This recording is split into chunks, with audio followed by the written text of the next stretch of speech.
वित्त विधेयक यह साधारणतः राजस्व अर्थात सरकार की आय व व्यय से संबंधित होता है। इसमें आगामी वित्तीय वर्ष में किसी नए प्रकार के कर लगाने या कर में संशोधन से संबंधित विषय होता है। वित्त विधेयक 3 प्रकार का होता है। पहला है धन विधेयक अनुच्छेद 110 के अंतर्गत।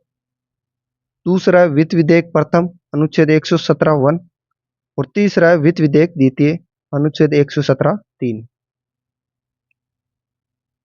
पहला है धन विधेयक। प्रत्येक धन विधेयक वित्त विधेयक होता है, पर प्रत्येक वित्त विधेयक धन विधेयक नहीं होता, अर्थात धन विधेयक वित्त विधेयक के अंतर्गत आता है। केवल वे वित्त विधेयक ही धन विधेयक होते हैं जिनका जिक्र अनुच्छेद 110 में है, जो निम्न है। पहला है कोई कर लगाना, हटाना या परिवर्तित करना। दूसरा, सरकार द्वारा धन उधार लेना। तीसरा है भारत की संचित निधि या आकस्मिक निधि की अभिरक्षा तथा उसमें धन जमा करवाना या निकालना।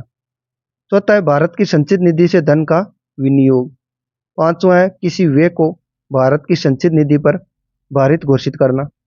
और छठा है भारत की संचित निधि या लोक लेखा निधि से धन प्राप्त करना अथवा संघ या राज्य के लेखाओं की संपरीक्षा करना। दूसरा है वित्त विधेयक प्रथम अनुच्छेद 117(1) के अंतर्गत। यदि कोई विधेयक अनुच्छेद 110 अर्थात धन विधेयक के अंतर्गत नहीं आता, लेकिन उसमें कर, सरकारी खर्च, ऋण या सरकारी कोष से संबंधित कोई प्रावधान शामिल है, तो वे विधेयक वित्त विधेयक कहलाता है। ये दो रूपों में धन विधेयक के समान है। पहला है यह भी केवल लोकसभा में ही प्रस्तुत किया जाता है, और दूसरा है यह राष्ट्रपति की सिफारिश से ही पेश होता है। बाकी मामलों में यह वित्त विधेयक साधारण विधेयक के समान होता है।